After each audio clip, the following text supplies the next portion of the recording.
पहलगाम आतंकी हमले की जांच हुई तेज। जिप लाइन ऑपरेटर मुजम्मिल से एनआईए की पूछताछ जारी। सूत्रों के मुताबिक एनआईए ने कल पहलगाम में क्राइम सीन रिक्रिएट किया, वहां मौजूद लोगों से पूछताछ की। पहलगाम आतंकी हमले के बाद सरकार का बड़ा फैसला, 48 रिजॉर्ट और पर्यटक स्थल बंद किए गए।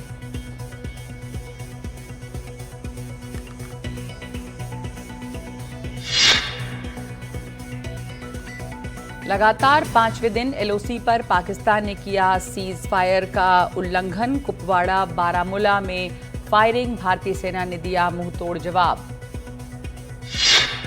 प्रधानमंत्री मोदी की अध्यक्षता में कल सुबह 11 बजे होगी सीसीएस की बैठक, सुरक्षा तैयारियों पर चर्चा। पहलगाम अटैक पर मुख्यमंत्री योगी आदित्यनाथ ने कहा, हमले के आतंकी नहीं बचेंगे। पाकिस्तान की भाषा बोल रहे हैं कांग्रेस और समाजवादी पार्टी। कांग्रेस ने पीएम मोदी को लेकर आपत्तिजनक ट्वीट किया, तस्वीर में सिर गायब, लिखा जिम्मेदारी के समय गायब। कांग्रेस के वायरल ट्वीट पर बीजेपी का पलटवार, गौरव भाटिया ने कहा इनकी विचारधारा सिर तन से जुदा वाली। मल्लिकार्जुन खड़गे और राहुल गांधी ने प्रधानमंत्री मोदी को लिखा पत्र, पहलगाम हमले पर चर्चा के लिए संसद का विशेष सत्र बुलाने की मांग।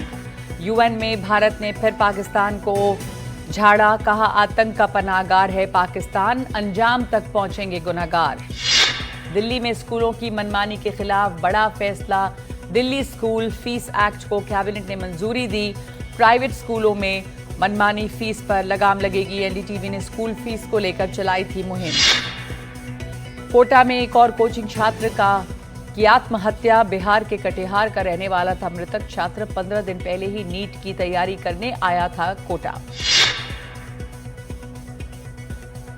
यूपी के मैनपुरी में 1 लाख का इनामी बदमाश जीतू मुठभेड़ में ढेर, हत्या के मामले में था मोस्ट वांटेड। यूपी के प्रयागराज में डबल मर्डर से सनसनी, रिटायर्ड एफसीआई अफसर और उनकी पत्नी की हत्या, घर में खून से लथपथ मिला शव।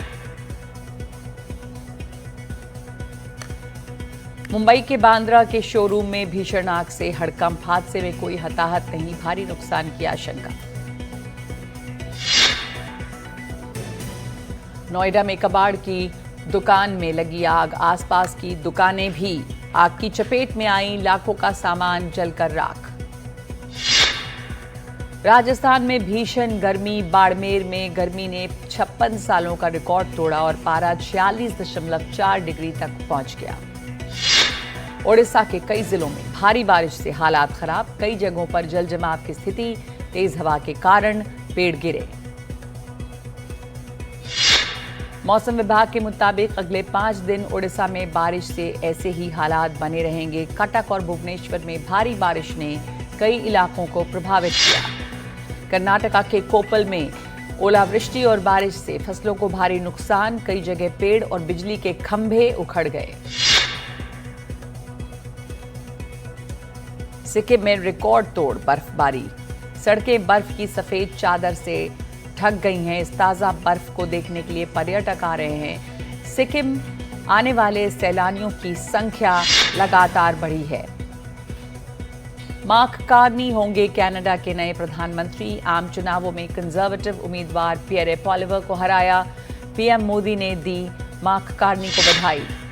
दक्षिण अफ्रीका के केप टाउन में जंगलों में लगी आग, 198 घरों से लोगों को निकालकर सुरक्षित जगहों पर पहुंचाया गया है। एरिजोना में स्पीड रिकॉर्ड तोड़ने की कोशिश कर रही एक स्पीड बोट हवा में उड़ गई। हवा में चक्कर लगाने के बाद वापस जाकर पानी में गिरी। नाव किसी तरह सीधी हुई और ड्राइवर और थ्रॉटलमैन को चोट नहीं आई, लेकिन जांच के लिए उन्हें अस्पताल ले जाया गया। युगांडा ने किया इबोला वायरस के खत्म होने का ऐलान। पिछले 42 दिनों से नहीं आया है वायरस का कोई मामला सामने।